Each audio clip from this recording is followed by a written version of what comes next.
Welcome to Grace Student Lives. This is where we like to have a little fun, laugh a little, and maybe even learn a little bit more about who we are, who God is, who we are to God, and who God is to us.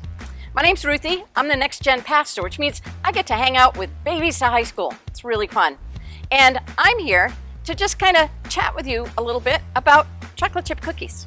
Like, did you know chocolate chip cookies are proof that there is a God? I know this because I'm a Nana. Nanas know these things. Nanas make good chocolate chip cookies. Soft. So good. Now, I'm not over spiritualizing a chocolate chip cookie. Seriously. This is how you know God is real and God loves us. So anyway, since I'm a Nana and I love baking, I heard Taylor and her dad were starting a baking show. I couldn't wait. I had to tune in.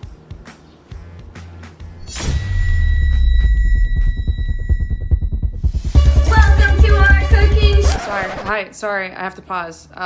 Sorry, everyone. My name is Blair. I'm with the Foxborough campus, and every once in a while, if you don't know me, you should know that I like to do something mischievous. And in this particular case, I went a little rogue, and I ran Taylor's Never Measure cooking show by somebody who actually knows what they're doing. Helen is a student. She's in high school, but she actually really knows how to bake, and she's really good at it. And so she's going to provide a little commentary that I think will add a little bit of color to what you're about to watch. And Taylor knew nothing about it, so to Taylor, I'm sorry. A little bit. Okay, restart. Welcome to our cooking show, Never Measure. It's the most famous premiere cooking show ever non-created until this moment. Hi everyone, my name is Helen Brewer and I'm a baker. Today I'm going to be watching and reacting to no measuring. This is gonna be fun. Here is my dad, Dave. Hello. Say hi. We're gonna Hi, do Dave. rainbow cake. We have our ingredients, and the best part of our show is we never measure. We No, let's put this right in the trash. need these. That doesn't belong here. Cooking for the love. We're just cooking for the love of cooking. Yay. Yay! Not to be exact, we just are gonna make a cake. So the first thing when making your non-measured rainbow layer cake is you have to go to the grocery store and get the items. Instructions are on the back. Bye! Is that right? Yeah. Is that how we do it? So I figured 2 cake things would be good because. Can you open that bag? It's gonna explode. We need some.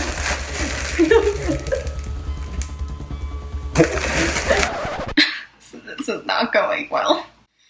Also, sift your ingredients, even though it's a box mix. You never know there's gonna be clumps. Okay, so I think we need to put some type of butter. Okay. We're gonna just smash off some butter. Maybe that's So much butter. It's moving on the plate. I feel like that's Sure. a good thing. Can you one hand crack? Maybe. Is there shell in there? Perfect. There's only a little bit of the shell. If you don't know how to one-hand crack, just use 2 hands, because you don't want eggshell. Unless you're making a nut-filled cake or something with crunch. I don't think you really need that extra texture in your cake. You're not supposed to measure how much shell you have. 6 or 8? 7. Compromise. I fear for this cake. Box mix calls for 1 or 2. They're using 2 box mixes, so that's 4 eggs max. 7 eggs. You're gonna want to strain for the shell. Yeah. One of these? Yeah. Power tool. Power tool. Power tools. Oh yeah, water. Got some water. No water in your cake. If you're gonna use liquids, you usually use like a liquid fat, like oil or butter. Not water, unless it's like pastry, like really fancy French pastry. You don't need water. You should not use water. Don't use water. This looks really wet. Oh, we should preheat the oven. To whatever number you want. 350. Everything cooks at 350. That's fast. That's very true, actually.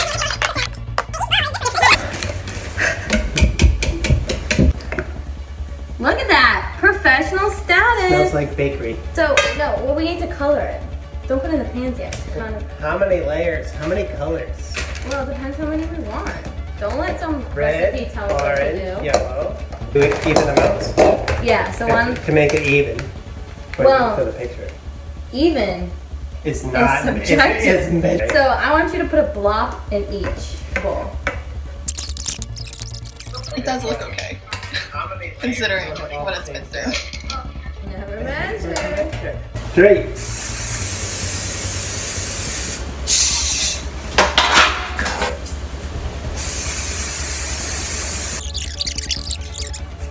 Now we're gonna cook these for an unmeasured amount of time. What do you What's think? that? You gotta.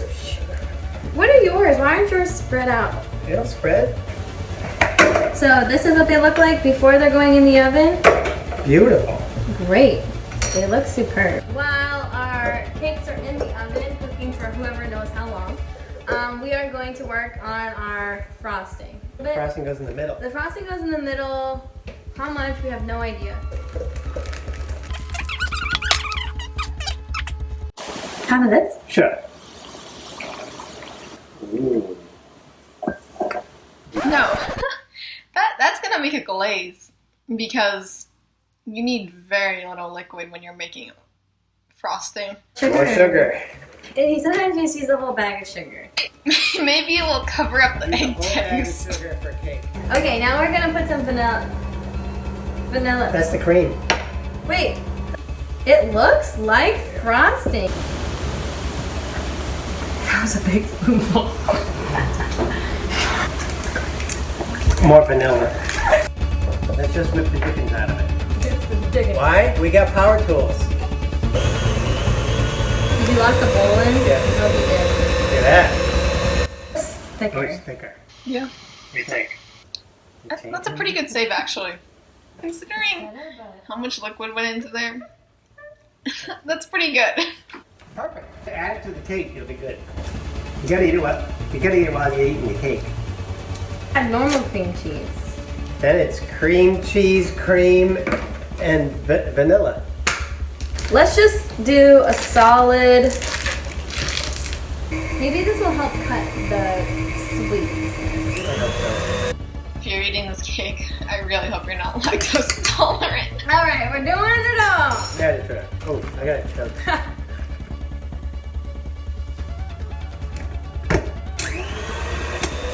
It's great.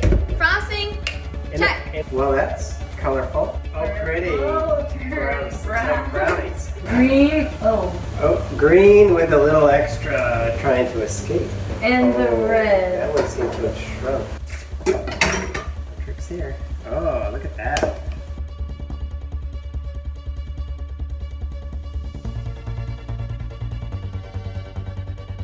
We have our It's beautiful. final It looks just like this. perfectly frosted cake. Many layers. We cut the core out, put the top back on, so that way when we cut it, water, How about this? a base. Flower vase. Sure. Let's Oh, it's perfect size. never measure the dust on it. Ooh, You can tell me at the bottom. I think you're at the bottom. There's 1, 2, 3, 4 colors. Hey. Okay, Hey. we'll save that for later. There's a hole. We're never here. Yeah, exactly. Our final product is beautiful layered Wait. cake.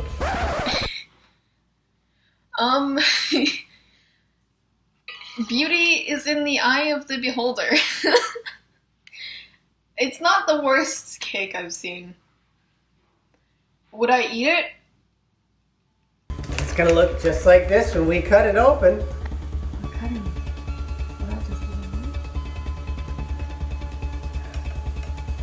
Yeah. I am impressed. rainbow? I'm horrified.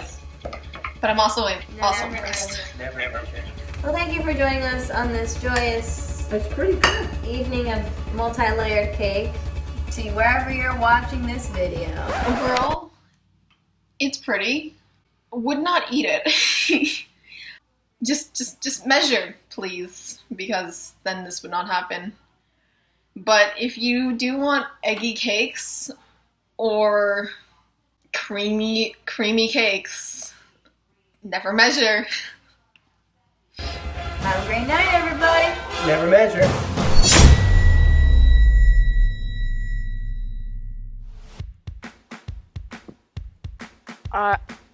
Okay. You know, I don't know. I love Taylor. Glad she had some fun there. I'm not sure I would eat that cake. I'm not sure there's any amount of magic that would make me eat that cake. But speaking of magic, so as a Nana, I'm kind of magical. At least my grandson certainly thinks I am. And Nanas can sometimes even do magic, like me. So I want to show you a very cool magic trick that I have taught my kids and my grandkids each summer when we go to the beach on how to take care of our valuables. Because you know, you run away from your towel half the time throughout the day. So I just need a few props to help me. The first thing I need is a cup. Perfect. And then I need another cup. So if I have 2 cups, that's really helpful. And a straw. Excellent. So here's what I tell my kids. We've finished our lunch. We want to go walking around the beach. But we don't want everything hanging around with us. Like, what do I do with my debit card? Walk around with it at the beach? That's dumb. I'm going to put that in my cup.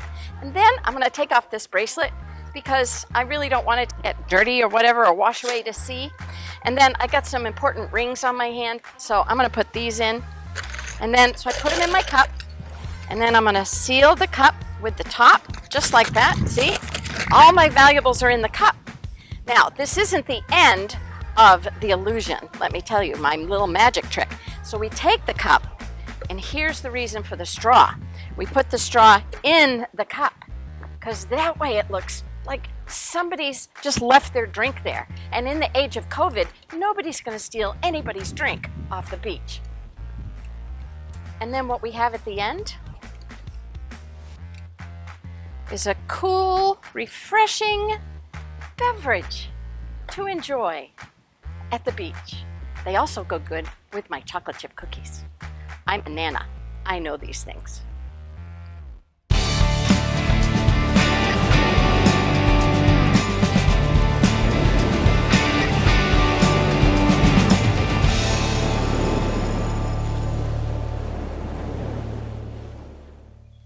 Have you ever seen someone walk on water before? I have. I really love magic. It's a passion of mine. I don't love doing magic, but I love watching magic. And I remember I used to love the show called Criss Angel Mind Freak when I was younger. And it's this guy, he's a magician named Criss Angel, and he used to do a bunch of magic shows on TV, magic tricks on TV. And one of the things that he did was, he went to this Las Vegas like rooftop pool, and there's a bunch of people in the pool swimming around, having a good time. And he says he's gonna walk on the pool. And he's gonna walk across the pool and walk on the water. And so he goes to the edge of the pool and starts tenderly putting his 1 foot over the other, 1 foot over the other, and he makes it across the pool, walking on top of it. Now, I was amazed, but I knew as soon as he did it, by looking at the reactions of the people that were around him, that this was fake. This was the first time I realized that magic was fake. But the reason I knew it was fake was because the people that were in the pool, when they saw this guy walking across the water, you know what they said to each other? They looked at each other and they were like, I can't believe he did this. I can't believe he did this. And the reason I knew that was fake was because if I saw someone walking across this water right now on top of the water, I wouldn't say to someone that's next to me, oh my goodness, I can't believe they've done this. I would be terrified. Can you imagine if someone walked on water right now, right next to you, in front of you? That would be a terrifying adventure. That's not something that is oh, can you believe that? That's cool. That's something I've never seen before. No, that's terrifying because we don't expect things like that to happen. And when we're terrified, typically we're terrified because we can't explain what's going on. And the disciples in the story that we're about to read today, they're on a boat. And much like this, they're on a boat traveling on a body of water. And out in the distance, they see someone walking on water. And they're terrified. Rightfully so. Wouldn't you be terrified? I'd be terrified. But for some reason, the Bible tells us that these disciples should not have been terrified. They shouldn't have been scared. They shouldn't have been scared and terrified seeing Jesus walk across that water. Why? As I read this story, let's find out why. Why these disciples should not have been terrified. I'm going to read for us from Mark chapter 6. It goes like this. Immediately, Jesus made his disciples get into the boat and go on ahead of him to Bethsaida while he dismissed the crowd. After leaving them, he went up on a mountainside to pray. Later that night, the boat was in the middle of the lake and he was alone on land. He saw the disciples straining at the oars because the wind was against them. Shortly before dawn, he went out to them walking on the lake. He was about to pass by them, but when they saw him walking on the lake, they thought he was a ghost. They cried out because they all saw him and were terrified. Immediately he spoke to them and said, "Take courage, it is I, don't be afraid." Then he climbed into the boat with them and the wind died down. They were completely amazed, for they had not understood about the loaves. Their hearts were hardened. When they had crossed over, they landed at Gennesaret and anchored there. And as soon as they got out of the boat, people recognized Jesus. They ran throughout that whole region and carried the sick on mats to wherever they heard he was. And wherever he went, into villages, towns, or countryside, they placed the sick in the marketplaces. They begged him to let them touch even the edge of his cloak, and all who touched it were healed. So these disciples, when they saw Jesus walking on the water, they should not have been terrified. The passage tells us. Do you know why? Number one, these disciples should have known the power of Jesus. Like how powerful Jesus was. Just some of the things that happened in Mark before this was Jesus heals paralyzed people. Jesus calms the storm when he's with them. He literally did that just recently. He restores a demon-possessed man. He raises a girl that was dead. Jesus feeds the 5,000 with 5 loaves and 2 fish. And Jesus just did amazing, powerful things, supernatural things with the disciples right next to him. And so when they see Jesus walking across the water, should they have been afraid? No. They should have been like, this happens all the time. This Jesus that I know, he does this all the time. Because they should have known that Jesus has the power and the capacity to do these things. And sometimes we forget the power of God. And sometimes we forget the power of Jesus. Like we've seen Jesus do awesome, amazing things, but we sometimes forget that Jesus is powerful. And that's what these disciples had done. They were scared and they were terrified because they forgot the power of God. They forgot the power of Jesus. Like, you know how, when I used to love playing basketball. I don't play as much anymore, but I used to love playing pickup basketball, just going to a court and there's a bunch of people and you play pickup games with people. And to be honest, when me and my friends, me and some of my Asian friends would go to play basketball and we're all these kind of short Asian guys, people didn't really respect us on the basketball court. They'd look at us and they'd kind of laugh at us and they'd think that we wouldn't be that great. And so people would take us lightly. But there was always this one friend that I would go play basketball with who was incredible. He had handles, he was quick, athletic, and a great shooter. And I loved playing with him because he looks like someone to other people that might be short, unathletic, might not be able to play basketball well, but I knew exactly how good he was. And so I loved when we would go play basketball and the team that was next, we'd play them and we'd size them up. And typically when they wouldn't respect us, they would kind of back off on us in the first possession because they're like, oh, who's this guy? Who are these guys? They're not good. They're not going to beat us. And I always remember that first possession when my friend would get the ball and he would just he would have crossovers, he'd drive to the basket, lay it in, and then people would immediately respect us because Why? They just saw how great he was. And now they were tense. Now they were upset. That's what happens. But for me, who knew how good he was, and how powerful he was, and how amazing he was at basketball, it wasn't something that was abnormal because I had experienced it all the time, playing basketball with him over and over again. And so these disciples should not have been afraid. But the thing is, that happens to us all the time. For me too. How many times am I afraid and terrified of uncertain situations, of things that maybe I shouldn't be? Don't feel like Jesus is there when he's walking right beside me. And I feel like he's not there because of my fear, because I forget that Jesus is with me. I forget that Jesus is so powerful, even though he's done so many amazing things again and again and again. The second reason the disciples should not have been terrified of seeing Jesus walk on the water is because they should have known the compassion of Jesus. You know, we were just talking about how earlier in Mark, Jesus is so compassionate to heal the sick and to be with people who no one wants to be with. He brings disciples with him that are the most worst sinners of sinners, people that are not respected in society. Like, Jesus has compassion. And just recently I said he was with the disciples in a boat where there was a storm, and he calms the storm. Like, Jesus is compassionate. And if we look at our passage today, it talks about how, like, Jesus just finished feeding the 5,000, okay, with 5 loaves and 2 fish. And he's walking across this body of water in order to help more people. Okay? So Jesus just finished helping people, loving people. He was crossing this water to help more people. But the disciples who are in a storm, who are in this wind that is very violent, they don't realize that Jesus has compassion for them too. Like, Jesus is a man who is so loving and caring. And sometimes we forget that as Christians. And we forget that that's who Jesus is. Jesus is a man of compassion, of love and care. He's not someone that's filled with hatred and disgust for people that he feels like he doesn't, that is too beyond his status. That's not who he is. And the disciples, they forget that. That's why they're afraid. They're afraid that Jesus is going to leave them alone. And how many times have you felt like that? That in a situation that you felt like was just so uncomfortable in your life, that you felt like Jesus was going to leave you alone. You see, these disciples, when they saw Jesus walking across the water, if they remembered those two things about the power that he has and about the compassion that he has, they wouldn't have been afraid when they saw him walking by. They'd be like, "What's up, Jesus? How you doing? How you doing?" That would have been their response. But because they didn't remember those things, it caused them to be afraid of the situation they were in. So how do we combat that? Like, how do we fight against that? How can we not be afraid when we're in situations that might feel uncertain to us, whether we're in a big move or changing schools, or maybe there's some family situations going on? Like, how do we not be afraid of the situations that we're in?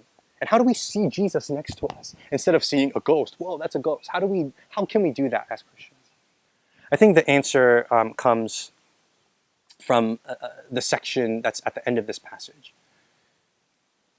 It requires faith. It requires faith and trust that God is there with us. Because sometimes we might see things next to us that is Jesus, but we take it for something else. Like these disciples. Jesus was right next to them, ready to save them and to be with them. But they saw something else. But when we have faith and trust that Jesus is with us and next to us and alongside the situations that we're in, and when we can trust that, and when we have the faith to do that, fear goes away. Those fears go away. Maybe they might not go completely away in the ways that we want to, but Jesus, as we have faith in him, begins to fill our hearts with peace. And so what is an example? How can we do that? How do we act on faith? Well, in our passage at the end over here, it says, when Jesus walked over after he saw the disciples and they were like, "Oh, there's a ghost," and Jesus was like, "Okay, I'll help you." It says they crossed over and they landed at Gennesaret and anchored there. And as soon as they got out of the boat, people recognized Jesus.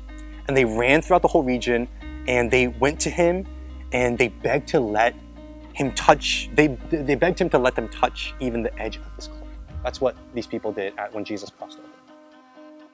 And so these disciples who had been with Jesus forever and ever, well, not forever, but for a long period of time until now, and seen the power of Jesus, They didn't exhibit the type of faith these people who were hurting had exhibited. Because you know what they say? They say, please, let me just touch the edge of your cloak, Jesus, and I know I'm gonna be healed. They have that kind of faith.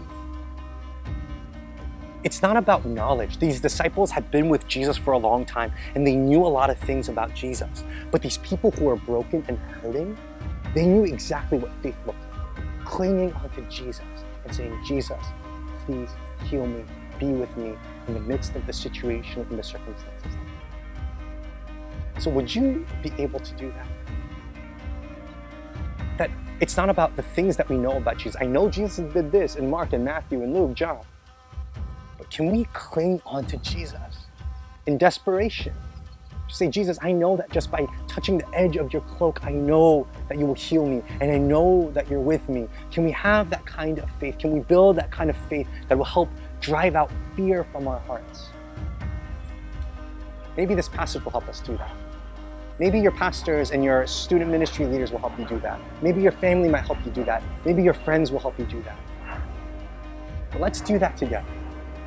Let's build faith, trust in Jesus, so that we would recognize Jesus when he's walking next to us. That we wouldn't think it's something else, that we wouldn't be afraid, but that we would have hope and faith that it is Jesus who is walking with us in our uncertain circumstances. Have a wonderful week. Bye.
I hope you had fun. We're so glad you joined us tonight. I also hope you smiled and laughed and maybe even learned a little something more about who you are and who God is and who you are to God and who God is to you. If you want to keep tracking with us throughout the summer, we hope you continue to join us, but also take some time to read the Gospel of Mark, because that's what we're walking through together this summer. And next week, Taylor from Lexington is going to be talking with us about Mark chapter 8, 31 to 38. So be sure to join us. Oh, and one more thing. You better come back next week so you know what on earth happened next.